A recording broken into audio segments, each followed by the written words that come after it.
But then you have the other people who are, well, they don't have a job, and they never have, and maybe they're 30 or 35, no real stable employment history, no real educational history, it's pretty patchy, one or more illnesses, and then family members who are just out for their absolute destruction. Like, families can be unbelievably pathological, so they're enmeshed in a familial situation where, for one reason or another, as soon as they get up off the ground a little bit, someone knocks them back down. And then maybe they have a drug or alcohol problem to go along with that, or they have a relationship with someone who has a drug and alcohol problem or a mental illness. And sometimes you see people who have like all 5 of those things going on at the same time. It's like, that's not precisely mental illness. Now, a lot of that's associated with deceit. You know, they're entangled in relationships and in relationships with themselves that are pathologically untrue. So I've seen people, for example, who are in families where probably nothing they were ever told was true. Like, it was never just true. It was always twisted and bent in some way by whoever was talking to them for the purposes of that person. Power or domination or positive illusion or delusion or something. Like, all the communication within the family was motivated. And so, it's so awful to grow up in an environment like that because you can't get a grip on what's real. And then, you know, it can get worse than that in that the person will tell you that they love you and they'll act all sweet, but every time you do anything that's even vaguely productive and useful, they'll just criticize you to death. And all the while telling you that they love you. It's really horrible. And that's all tangled up with deception and lies, and it's a weird thing because if you look at the Freudian hypotheses, you'll notice that Freud attributed an awful lot of psychopathology to repression, right?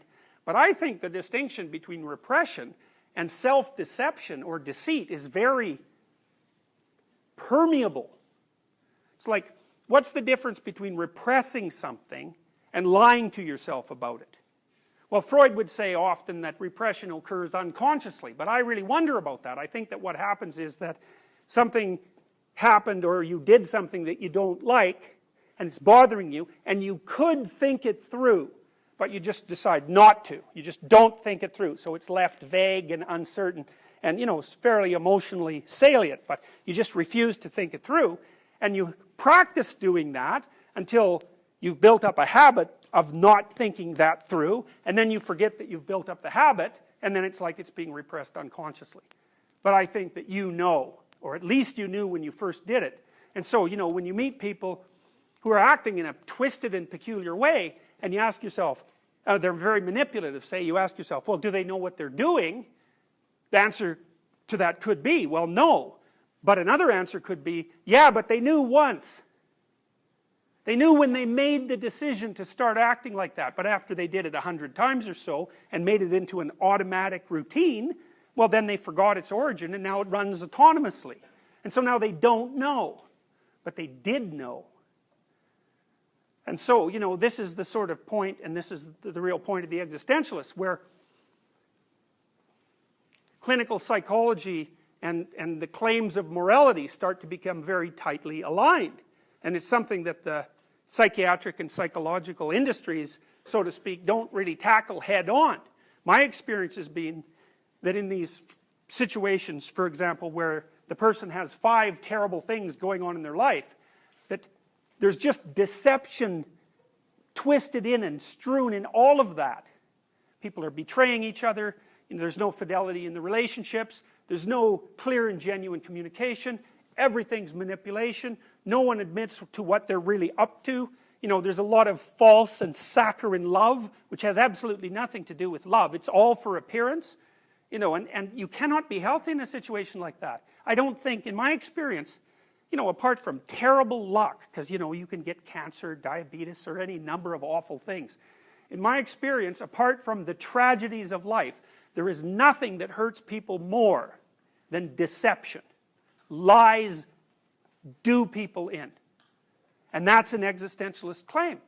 The claim is, first, well, life is basically unbearable. That's an existential claim. And then there's the hope that with sufficient caution and attention and clarity of thought and speech, you can master it. You can master it to the point where you could even accept the fact that it's tragic. But if you multiply its tragedy with the use of deceit, it's like, forget it. Because, you know, it's one thing to be hurt. You know, maybe you break your leg. That's one thing. It's another thing to be attacked by 2 or 3 people who break your leg and do everything they can to demean you at the same time. It's like, lots of people break their leg and they're not traumatized. It's very few people who can go through the latter experience without being, you know, seriously and permanently damaged.